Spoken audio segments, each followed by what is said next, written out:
When running conductors in parallel, it's crucial to understand the equipment grounding conductor EGC requirements. The electrical code mandates that each set of parallel conductors must have its own dedicated equipment grounding conductor. You cannot use a single equipment grounding conductor for multiple sets of parallel conductors.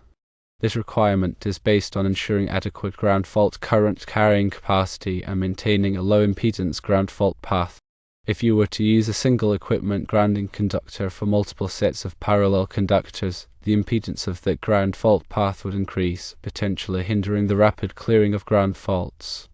This can lead to longer fault clearing times, increasing the risk of equipment damage, fire, and electrical shock hazards. The size of the equipment grounding conductor for each set of parallel conductors is determined by the size of the ungrounded conductors in that set, as specified in NEC Table 250.122.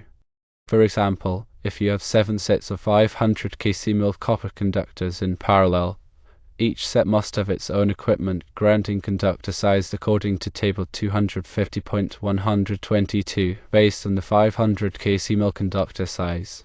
Let's delve deeper into the reasoning behind this requirement. The purpose of an equipment grounding conductor is to provide a low impedance path for fault current to return to the source. This low impedance path allows the overcurrent protective device, such as a circuit breaker or fuse, to quickly trip and to energize the circuit in the event of a ground fault. When conductors are run in parallel, the available fault current is increased. Therefore, it is essential to have an equipment grounding conductor with sufficient capacity to safely carry this increased fault current. Using a single, undersized equipment grounding conductor for multiple sets of parallel conductors would not provide an adequate low impedance path, and the overcurrent protective device may not trip quickly enough to prevent damage or injury. It is also important to consider the potential for unequal current distribution among the parallel conductors. While conductors are ideally sized and installed to ensure equal current sharing, imbalances can occur due to variations in conductor length, impedance, or termination resistance. If one set of parallel conductors experiences a higher fault current than the others, the equipment grounding conductor for the set must be able to handle that current without overheating or failing. In addition to complying with the electrical code, providing a dedicated equipment grounding conductor for each set of parallel conductors also promotes best practices for electrical safety and reliability. By ensuring that each set of conductors has its own low impedance ground fault path, you minimize the risk of voltage drop, stray currents, and electromagnetic interference. These factors can all contribute to equipment malfunctions, nuisance tripping, and other electrical problems. To properly install equipment grounding conductors for parallel conductor installations, it is essential to follow these steps. Firstly, identify the size of the ungrounded conductors in each set of parallel conductors. Secondly, consult NEC Table 250.122 to determine the minimum size of the equipment grounding conductor for each set. Thirdly, ensure that the equipment grounding conductors are properly connected to the equipment grounding bus or terminal at the source and at the load. Fourthly, use appropriate connectors and terminations that are listed for the size and type of conductors being used. Fifthly, verify that the equipment grounding conductors are continuous and properly bonded throughout the entire length of the circuit.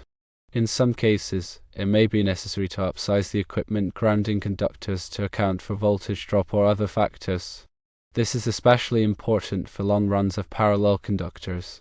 The electrical code also provides specific requirements for the type of equipment grounding conductors that can be used for parallel conductor installations.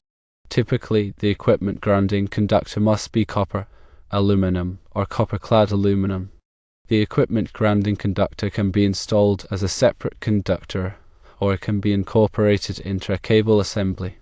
When using a cable assembly, the equipment grounding conductor must be sized according to NEC Table 250.122, based on the size of the ungrounded conductors in the cable. It is also important to note that the equipment grounding conductor must be installed in the same raceway or cable assembly as the ungrounded conductors. This ensures that the impedance of the ground fault path is minimized.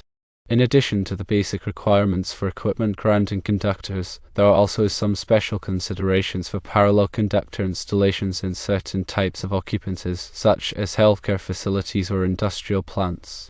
These occupancies may have additional requirements for grounding and bonding to ensure patient safety and equipment reliability. It is essential to consult the applicable electrical codes and standards for these types of occupancies to ensure compliance. When inspecting or testing parallel conductor installations, it is important to verify that each set of conductors has its own dedicated equipment grounding conductor and that the equipment grounding conductors are properly sized and installed. This can be done by visually inspecting the conductors and connections, as well as by performing ground impedance tests. Ground impedance tests can help to identify any high impedance connections or other problems that could compromise the effectiveness of the grounding system.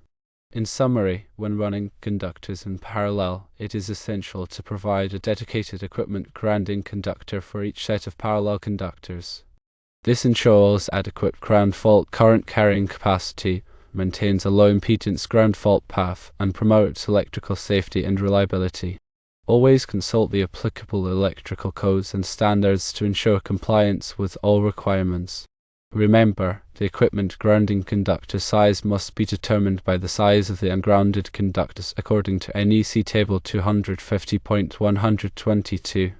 Do not compromise on grounding for parallel conductor installations. Proper grounding is paramount to safety.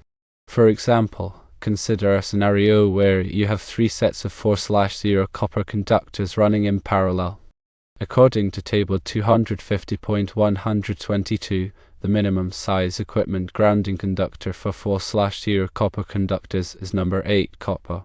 Therefore, each of the 3 sets of 4/0 conductors must have its own number 8 copper equipment grounding conductor.